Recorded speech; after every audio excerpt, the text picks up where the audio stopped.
Salut à tous, c'est encore moi, Patrick Duval. Je vous rappelle que sur ma chaîne, je parle de tout ce qu'on peut faire soi-même. Abonnez-vous si vous aimez bricoler, il y aura plein de choses intéressantes. Et maintenant, passons directement au sujet de cette vidéo. Pour faire un trou rond dans un mur en planche de bois ou en plaque de plâtre, vous aurez besoin d'une perceuse, d'une plume ou d'une couronne. Si une perceuse ou une plume suffisent pour les petits trous, pour les trous de grand diamètre, vous aurez besoin d'une mèche couronne.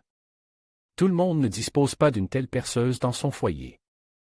Si vous pouvez acheter une plume ou un forêt ordinaire à l'unité, du diamètre requis, les mèches sont généralement vendues dans un ensemble compose d'une pince, d'une mèche, d'une clé et des mèches elles-mêmes de plusieurs diamètres. Plus un étui. Un tel ensemble coûte cher, si l'on tient compte du fait qu'il n'est pas utilisé fréquemment. Mais il n'est pas nécessaire de dépenser pour un ensemble complet, s'il n'était pas possible de trouver dans la vente de la couronne. Nécessaire piece par piece. Une telle chose est faite assez facilement et simplement, le calibre dont nous avons besoin. Et le plus agréable, à mon avis, c'est qu'une telle couronne ne coûte absolument rien. Enfin, presque gratuite, ce qui est important en ces temps difficiles. Vous aurez besoin de un bol en métal provenant d'un haut-parleur acoustique. Du suelo, qui servira à la construction de la couronne, du diamètre dont vous avez besoin. Une mèche de 3 à 4 mm. Une perceuse ou un graveur puissant. Un disque de coupe-fin et un disque de meulage pour le graveur. 2 petites pièces de monnaie pour les rondelles. Des pinces. Lime fine, carrée ou triangulaire, et ronde. Fer à souder, avec de la soudure et du flux. Fabrication d'un forêt Koronka. La première chose dont nous avons besoin est une base pour la couronne elle-même. Pour ce faire, j'ai de monter un haut-parleur d'ordinateur, car c'est le diamètre dont j'avais besoin pour mon travail. Si vous avez besoin d'une couronne d'un diamètre plus grand et que vous ne disposez pas d'un haut-parleur approprié et inutile, vous pouvez prendre comme base tout ce qui a une forme similaire. Dans le cas extrême, il peut s'agir d'une boîte de conserve en étain dense et épais.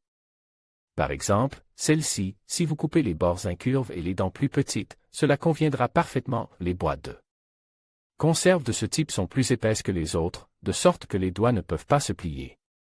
En tout état de cause, lorsque vous travaillez avec des cloisons sèches, des panneaux de fibres ou des panneaux d'agglomérés, la couronne d'une telle boîte de conserve résistera à grande vitesse, la force centrifuge ne la laissera tout simplement pas se plier ou se déformer.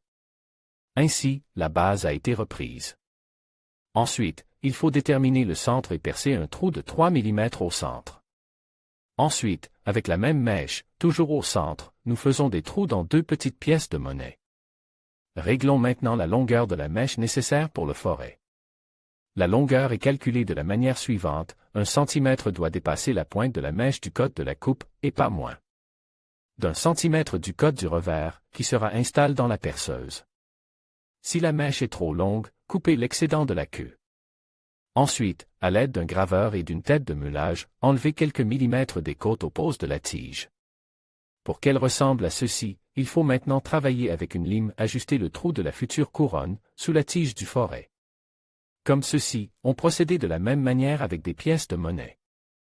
Nous essayons de voir comment tout s'emboîte et nous affinons le tout avec une lime. Si tout est bien en place, nous reprenons le forêt et les rondelles, nous les mettons de côté et, à l'aide d'un disque à découper. Fin, nous taillons des dents sur la pisse. En principe, vous pourriez déjà utiliser cette couronne si vous pressiez toutes les pièces fermement ensemble avec le mandrin de la perceuse. Mais j'ai décidé de faire les choses à fond et de souder toutes les pièces ensemble. J'ai également décidé d'élargir un peu la tige. Pour être exact, il ne s'agit pas tant de l'allonger que de la rendre à nouveau ronde, pour plus de commodité d'utilisation. Pour rallonger la tige, j'ai utilisé un morceau de tuyau d'un diamètre approprié. Nous nettoyons les points de soudure sur la couronne, les rondelles et la mèche. Nous traitons les endroits nettoyés avec du flux et les étamons avec de la soudure. Nettoyez et étamez également la tige et la surface intérieure du tube, si vous décidez de rallonger la tige. J'ai utilisé un fer à souder à gaz pour étamer et souder. Vous pouvez utiliser un briquet turbo à gaz. Vous pouvez également utiliser un fer à souder ordinaire électrique, cela prendra juste un peu plus de temps. Enfilez toutes les pièces sur la mèche dans l'ordre prescrit et chauffez l'ensemble de la construction avec le fer à souder jusqu'à ce que l'étain des pièces étamées fonde. Il reste à attendre que l'étain refroidisse et à fixer fermement toutes les parties de la construction. C'est la couronne que nous obtiendrons à la fin.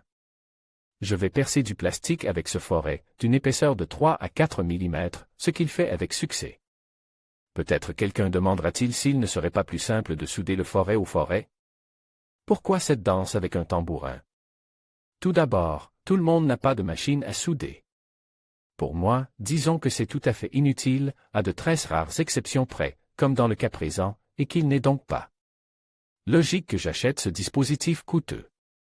Deuxièmement, si nous ne soudons pas tout uniformément la première fois, il n'y aura pas de deuxième chance, nous plierons simplement le métal fin de la couronne, il se déplacera et nous devrons tout recommencer. Lors de la soudure, nous avons la possibilité de centrer la mèche dans la couronne.